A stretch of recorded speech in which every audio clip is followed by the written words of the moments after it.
That was the moment I understood exactly how little 23 years meant to some people.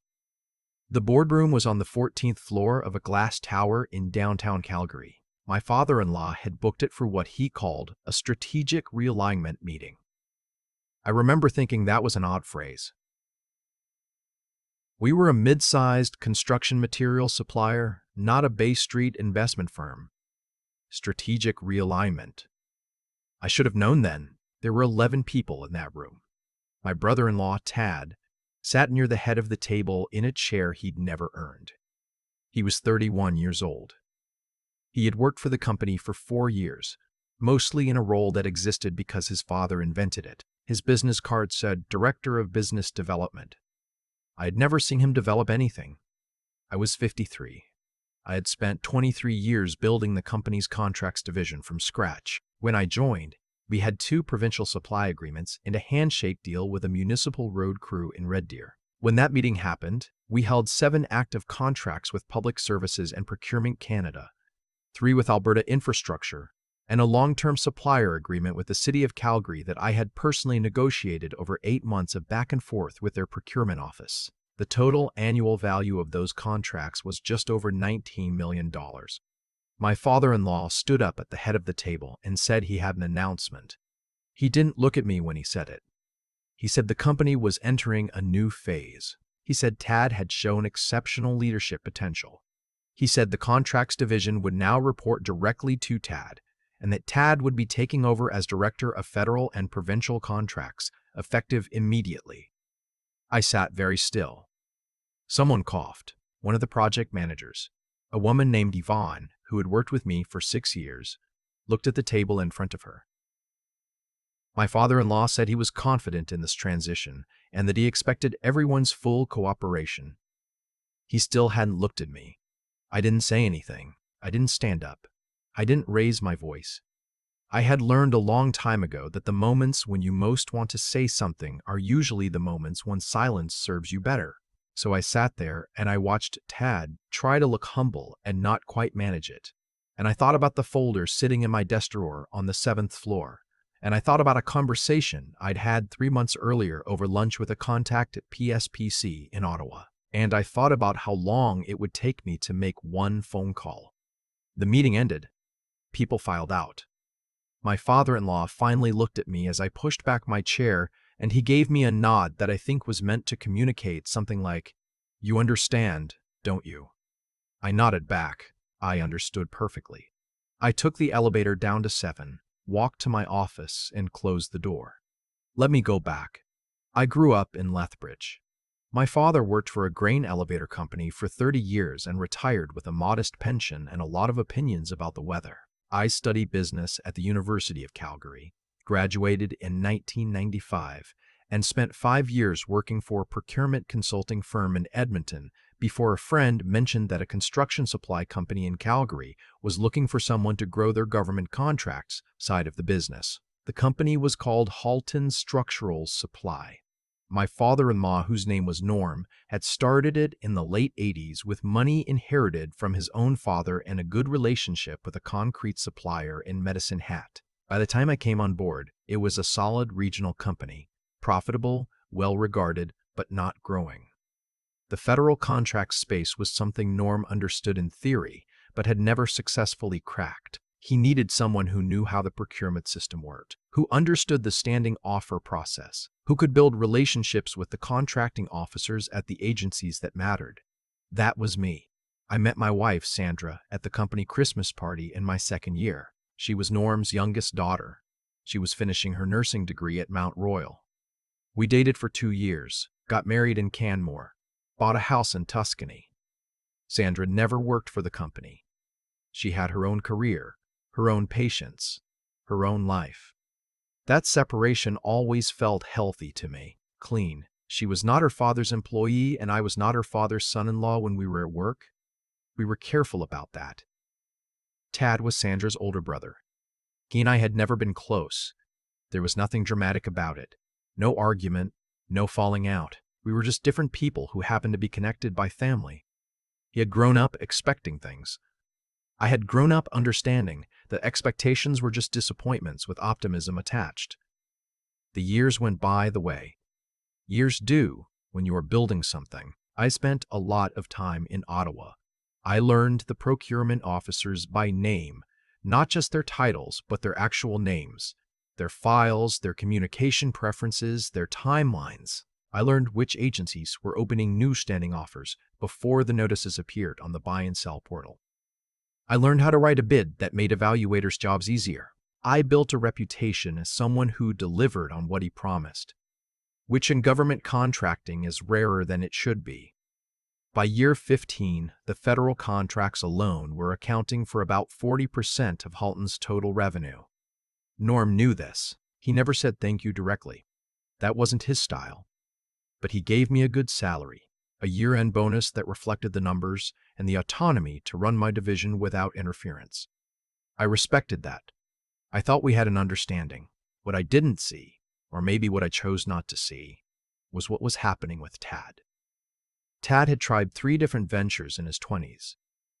A sports bar in Airdrie that closed after 2 years. An equipment rental side business that never really got off the ground. A brief attempt at real estate development that ended with a lawsuit from a contractor that Norm quietly settled. Each time, Tad came back to the company. Each time, Norm found something for him to do. The last time, 4 years before that boardroom meeting, Norm had created the business development director role, specifically to give Tad a title that sounded important without giving him anything that could cause serious damage. I should have paid more attention to that pattern. Sandra saw it. She told me once, about 2 years before everything happened, that her father was going to hand the company to Tad eventually, regardless of what made sense. He's the son, she said, in that flat way she has when she's stating something she finds both obvious and disappointing. Dad will always find a reason. I told her she was being cynical. She gave me a look that I have thought about many times since. The 3 months before the boardroom meeting were strange in retrospect. Norm had started copying Tad on emails that previously only came to me. Tad had started showing up to contract review meetings he had never attended before. Once, I came back from a site visit in Edmonton to find that Tad had had a conversation with the procurement officer on our Calgary infrastructure file, a conversation I hadn't been told about a scope change I hadn't been told about a scope change I hadn't been consulted on. When I mentioned it to Norm, he said Tad was just getting up to speed. I began, quietly, to prepare. I want to be clear about something. I didn't do anything underhanded. I didn't take anything that wasn't mine. Every relationship I had built with every government contact over 23 years, I had built it. It wasn't Halton Structural Supplies relationship. It was mine. The contracts were registered to the company, yes, but contracts were registered to the company, yes. But contracts follow people. Contracting officers work with individuals. They trust individuals. When the individual leaves, they reevaluate.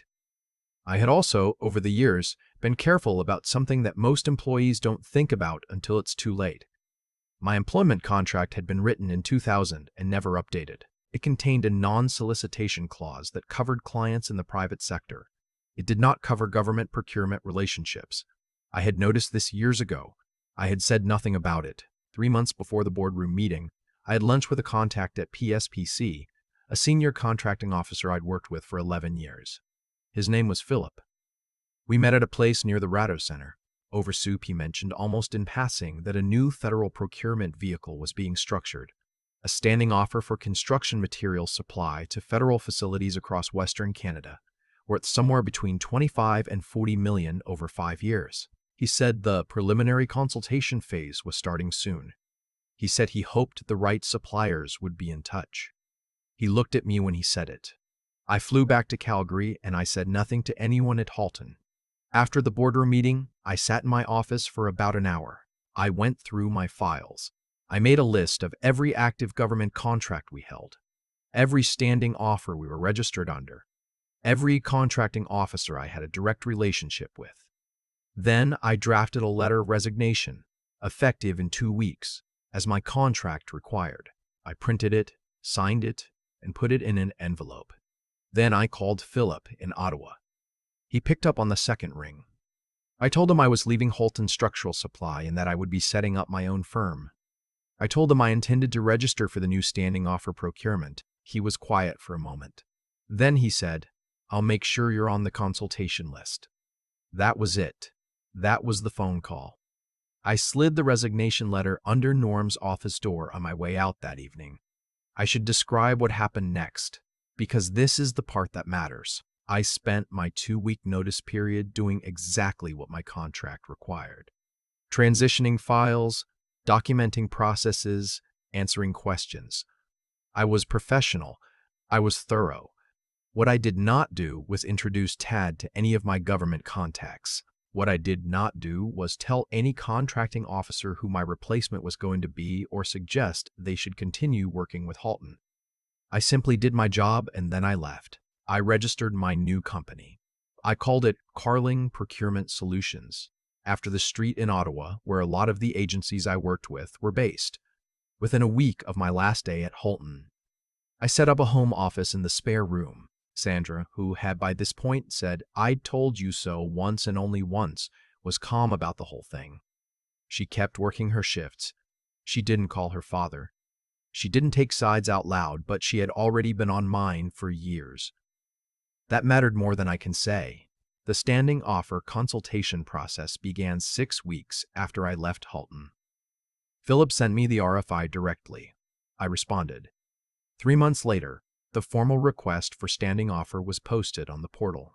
I bid. My application was, if I'm being honest, better than anything I had submitted in 23 years at Halton, because for the first time I was bidding for myself. In the meantime, Tad was discovering what he had actually been given. I heard about it in fragments, mostly through Sandra's conversations with her mother, who was not very good at keeping things compartmentalized.